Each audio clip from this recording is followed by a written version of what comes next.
welcome to this, and as the title says, this will be a review, so to speak, of me talking about Wrestlereunion weekend, which happened, in January, I guess? January, February?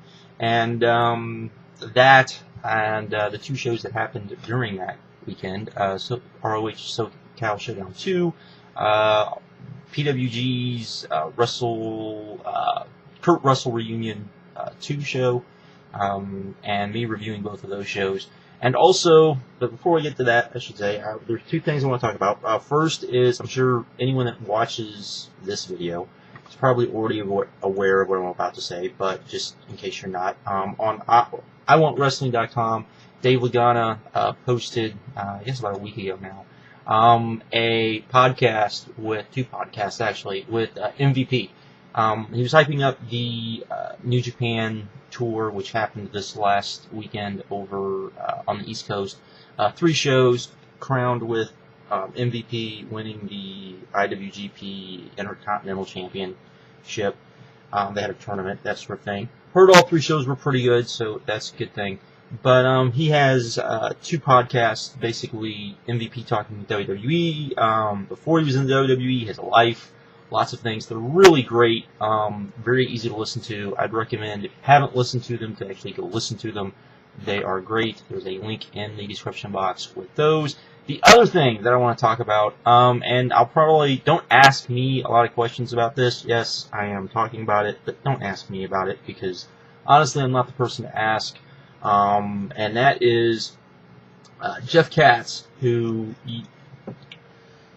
has association with WCW, has worked with Eric Bischoff before, I believe, is trying to start up like a fledgling kind of wrestling show, I guess the thing to put, that he's going to air on Justin TV. But he does need money for it, and so what he's doing is he went to the Kickstarter website. If you don't know what that is, it's basically a website you can go if you have some sort of television, movie project, a lot of video, just about anything you can imagine, type of project, and you need money, you need backing.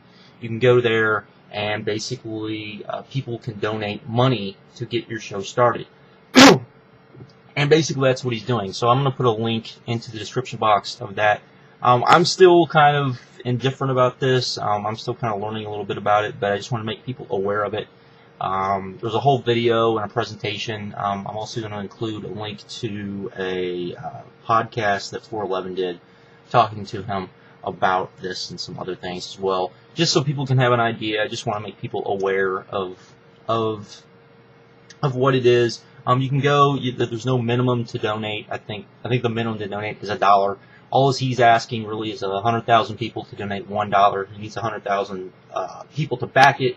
As I'm making this video, there's about 79 days to go for him to reach his goal. I think he's just under $15,000 right now. So he can average about $1,000 a day.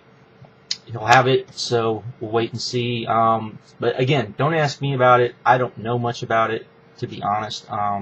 I have asked a couple of questions, but if you go to the page, into the description, if you go to that link, it also has, I believe it has his, I believe it has, like, how to get a hold of him, how you can ask stuff, all that, questions, that sort of thing. So, there you go, and, yeah, just to make you aware of that. So, now that we've gone over all of that stuff, let's talk about why we're actually here, which is, of course, the 2 wrestling shows that took place, during Wrestlereunion weekend, which at some point I really want to go to. It's basically a big fan convention for wrestling fans. Ring of Honor puts on a show there. PWG puts on a show there every year. It's put on by High Spots, and High Spots is a partner with PWG, so that makes sense. And so I've always wanted to go. I always thought it looked like a really fun thing to go to. You get to go to LA. You get to, watch some good wrestling. See some guys, all that sort of stuff. So, yeah, not too bad of a deal. Let's start with the ROH show, SoCal Showdown 2. This, my opinion, as far as a DVD, I don't know about a show there live, and we'll get to that when I get to the PWG show, was the better of the 2 shows on DVD. Live, it might not have been that way, but I'll get into why that was before. But just to go down, opener was the Bravado brothers taking on Cedric Alexander and Caleb Konley. Basic, real, just opener. Thought this was pretty good. Actually kind of enjoyed this a lot. I thought it did its job. Put the Bravado brothers over, let the Bravado brothers go out there, look kind of good. You know, Alexander and Konley didn't look bad. They weren't, you know, just kind of ran over. So it was what it was. I thought it was pretty interesting. I enjoyed it. So there you go. Then we had Colt Cabana versus Jay Briscoe. This was another pretty good match. I wouldn't say a good match. Kind of underwhelming in that way, but still a pretty good match. I enjoyed it. Thought it was, you know, what it was. Colt was being Colt. Jay was being Jay. It's kind of weird. You wouldn't think they would mesh too well. They meshed pretty well. I mean, it wasn't a great match, but or even for a good match. It was pretty good. It was pretty good. It was good for what it was, I guess is a good way to put it. Then we had the All Night Express versus the Cutler brothers. I'm not a big fan of the Cutler brothers, though. This is the first time I've seen them in a while. As most people know, I don't watch a lot of PWG shows, and the last time I saw them, I didn't think they looked, as far as how they looked, I didn't think they looked all that great, and kind of on them. But they do look better now, so that's good. And so what we got was the All Night Express versus the Cutler brothers. Kind of underwhelming. Thought it was an okay match. Thought it was just kind of there. Did its purpose. Put the All Night Express over. I did think the Cutler brothers did pretty good job of kind of showing, but I did think the match and parts was kind of sloppy, so there you go. Then we had first great match of the weekend, Davey Richards versus TJ Perkins. I love this match. I thought this was really, really good. We had wrestling, we had strikes, we had a lot of stuff. TJ Perkins is a guy that probably not a lot of people are aware of. That's unfortunate because he's really, really good. And Davey being Davey, and they went out there, had a really good match. Davey put TJ over after the match, and they just really a great match. Then we had Christopher Daniels versus Mark Briscoe. This was a really good match. Nothing earth-shattering, nothing that was going to steal the show kind of thing. But it was fine for what it was. It was a TV title match, which is kind of weird because they don't have TV now. But this was before they lost TV. But I guess he's still the TV champion, which is kind of weird. But anyways, that's beside the point. Then we had the Kings of Wrestling versus World's Greatest Tag Team non-title match, and another great match. These two teams, I love the matches between these two teams. I really do. I really enjoy them. They're not your typical ROH match, which I like. That's probably the one thing that as Haas and Benjamin keep going, that's probably going to be kind of the uphill climb, so to speak, as you start seeing them with more and more guys, is they don't wrestle the ROH style, which isn't a bad thing, but it does kind of limit kind of how great their matches can be, I think. But still, I thought this was really good, really set up for the title change, which I saw, so there we go. Then we have Roderick Strong versus El Generico. I thought this was great as well.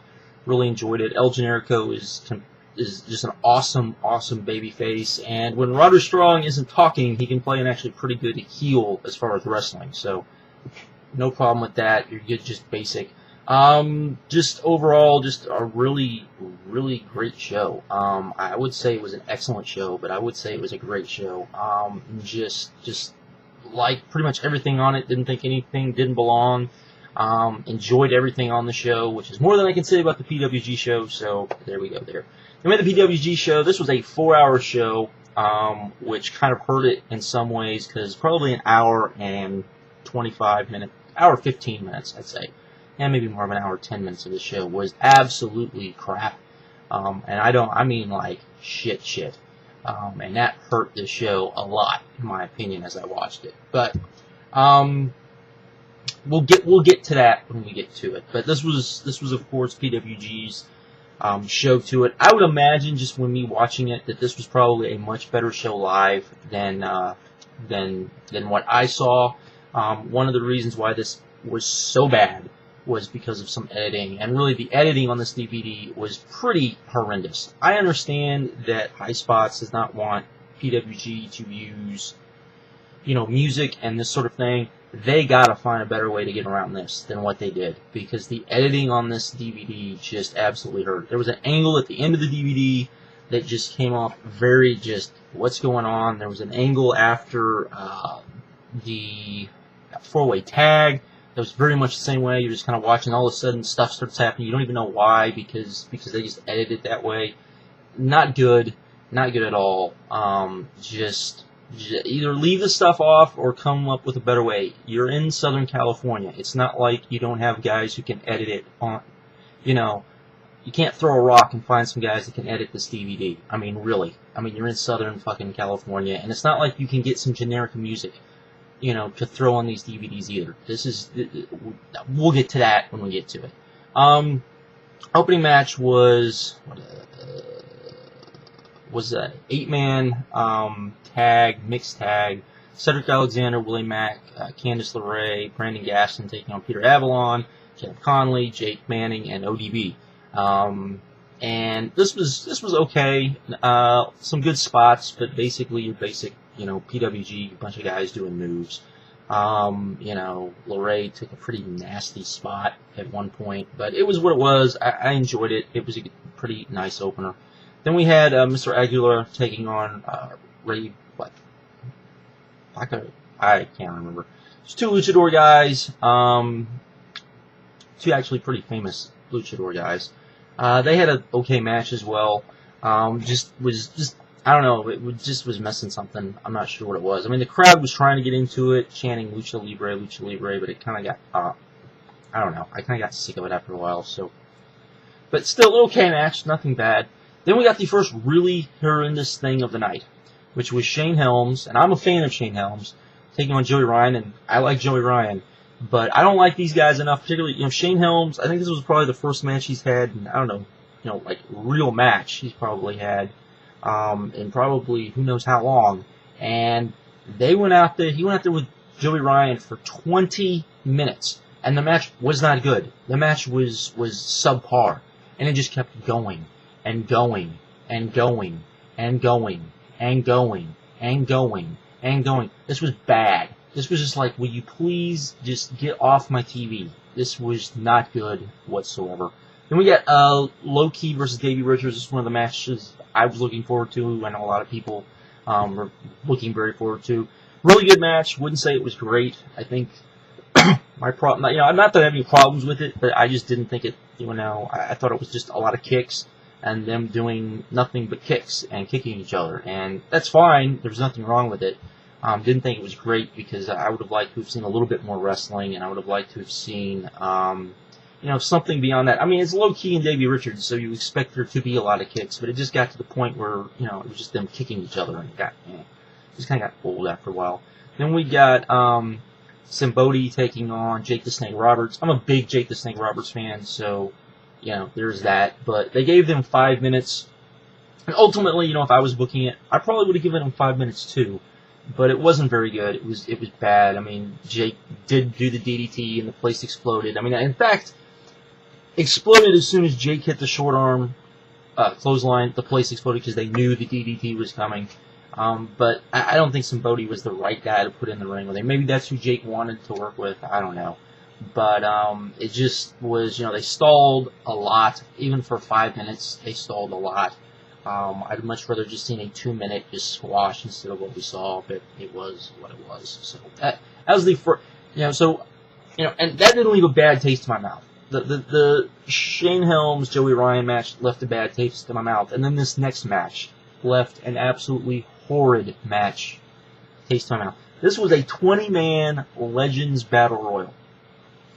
And it says Battle Royal, it really wasn't a Battle Royal, it was a Royal Rumble type match. Now, there's 20 guys. PWG did it, which makes sense. These are legends. You're just basically out there just to get some cheap pops and so you guys can see these guys in the ring. That's why they're there. They gave them 30-second intervals, which means roughly, you know, this match should have lasted about 10, 15 minutes. This match went on 45 minutes. 45 fucking minutes this match went on, and it went on and on and on. And the thing is, on top of that, you know, the guys were coming out because it was a Royal Rumble type thing, and you know the Royal Rumble, you know, 30 seconds comes up, guys comes out with their entrance music. PWG doesn't do entrance music because they don't want to pay the royalties or because they sell at high spots. A bunch of legal reasons for that, which I understand. But we got the generic PWG music every single time, which often overwent the crowd.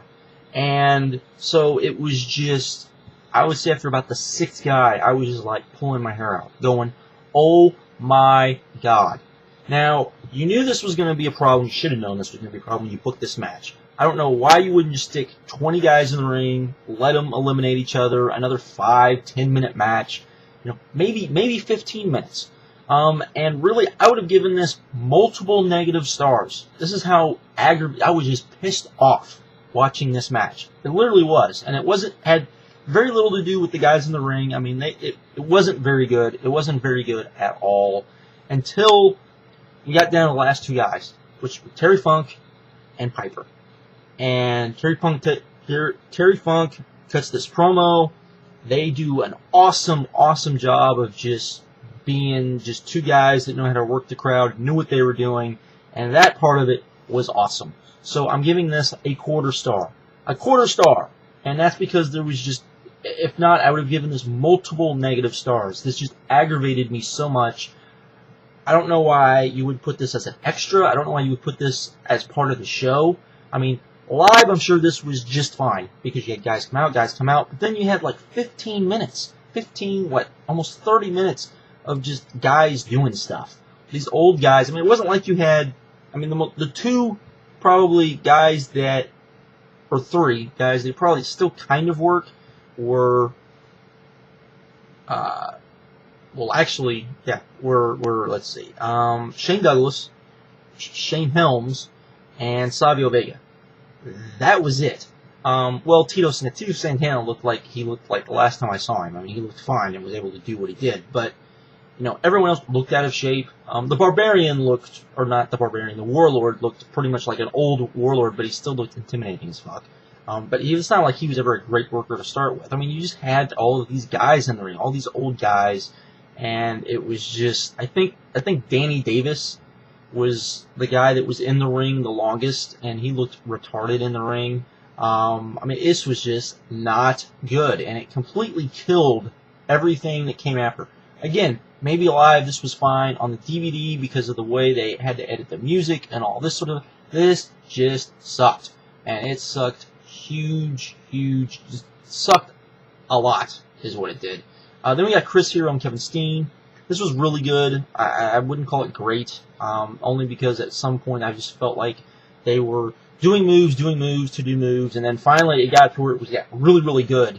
And then the finish really aggravated me. It was just like, that's the finish. Really, after what we just saw, it was very much a gay finish, and yeah, not big on that.